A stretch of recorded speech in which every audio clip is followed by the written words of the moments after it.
Mystics outlook. We got Cardo Dudley Jr., Wilson Tarpe Jr. Now for the Washington Mystics, we knew it was going to be a tough hill to climb tonight going into this one. Clearly, everyone knows the situation. They're a bit short-handed. Still, they put up a heck of a fight, but they fell short against the New York Liberty 96-87. And this was one of the rare games for the Liberty where we saw their big free agent, that big acquisition. Not free agent, but that big acquisition. John Quayle, center stage tonight against Washington. Big time performance. Cardell, you were in the building. Your thoughts on this game?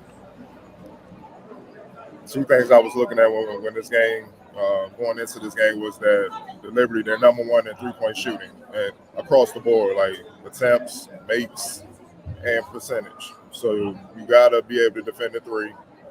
And then they're top three in rebounds. You know what I mean? So you gotta rebound and you gotta defend the three. And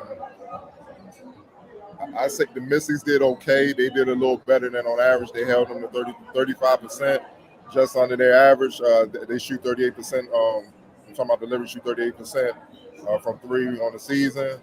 But they got killed on the boards, 48-28. 48-28, man. That's self-explanatory. That's extra possessions, the second chance points.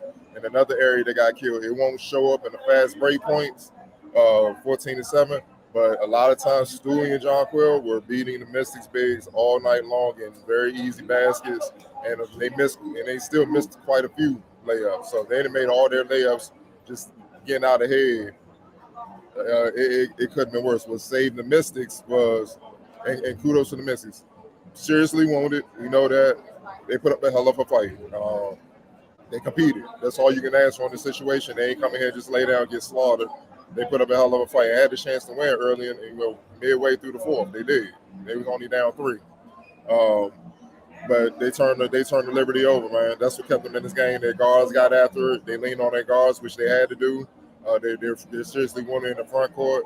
They forced 18 Liberty turnovers and scored 24 points off of them. That's what kept the game close in that bay. But at the end of the day, man, too much Stewie, too much Jean-Claude Jones. And Sabrina Ionescu was just picking them apart. Near triple-double. Look, it is what it is. The Liberty and you get Aces as well. Those are the two teams that have separated themselves from the rest of the league. And one encouraging thing with the Mystics is, even seriously wounded, they can compete.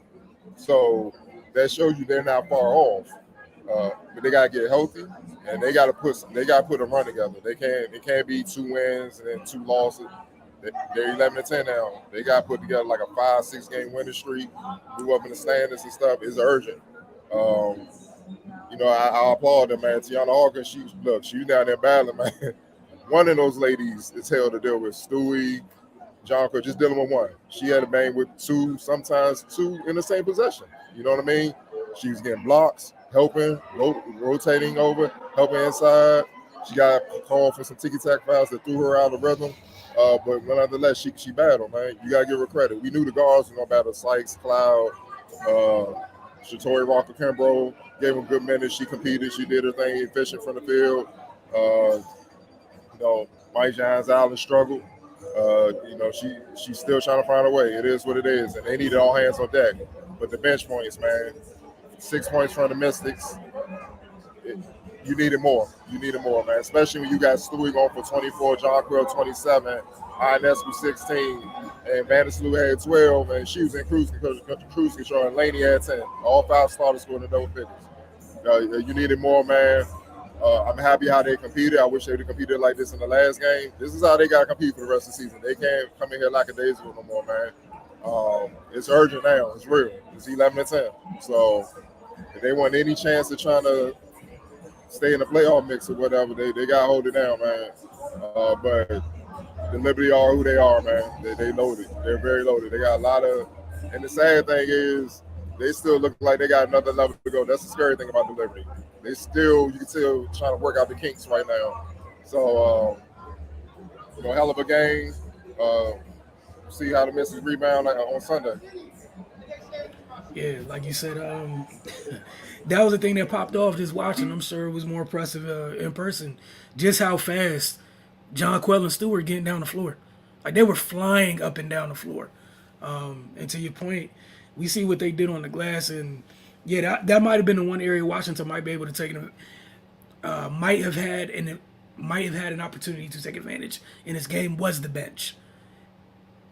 And when you're down like this, those those little pockets are things you have to win because your margin of error. And we've been talking about the margin of error. I'm sure y'all gonna get sick and tired of me saying margin of error, but that's what it is right now until you're healthy again.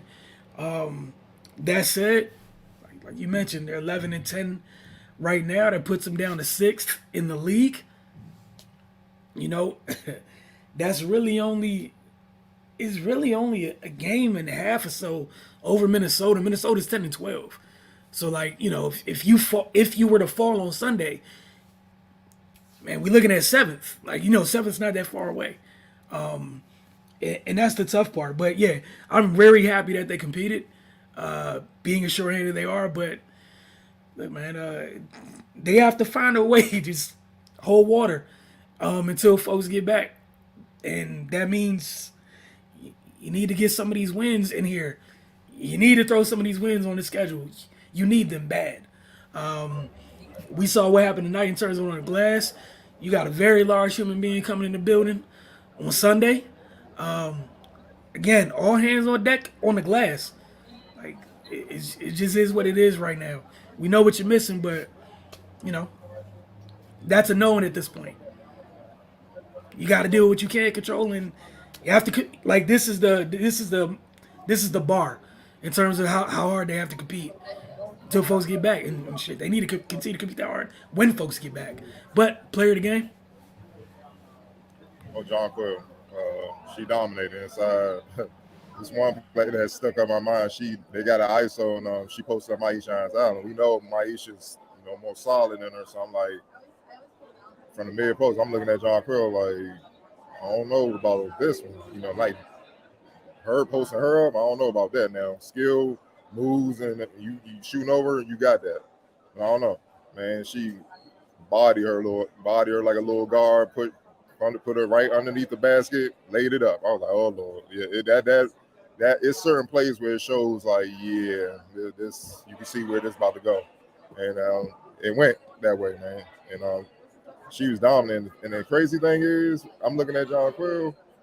She don't even look like she's in the best shape she's been. Like what she was son. She's not. She can look a little winded, and she still give you 27, 11, and 3 with 3 blocks. That's scary. That's and she had 5 turnovers, so she could control the ball, which she's capable of doing. That could have easily been 30. See what I'm saying? So no, it would have been 30. She had 27, so definitely her, man. She was dominant. They had no answer for her all night. all right, no arguments here. X Factor. I gotta give it to Ionescu, that triple double. She was on some wicked passes, especially in transition. She was messing them up, man. It was fun to see, man. But 16, 11, and 9, 1 turnover. What That's more the can you say? part. Hey, look, that's the part for me that sold it was against these guards. How active Washington was turning them over, and you look at the turnovers, and she only had one. And she's figured the league out. Because remember her first pro game here, she got Yeah, humbled. Like Tasha and them and Atkins took it to her. You know what I mean? Wasn't none of that. And like she got it figured out. And of course, she got a couple big weapons with her tonight that she did in that first game. That makes a lot of difference. for sure. And then, as you said with the triple double, 11 big rebounds. That's another. You got 11 boards from one of your guards. It's huge in a game like this when you're playing against a team that's already missing some folks inside. But look, man, they don't got a lot of time to think about this, to dwell on it.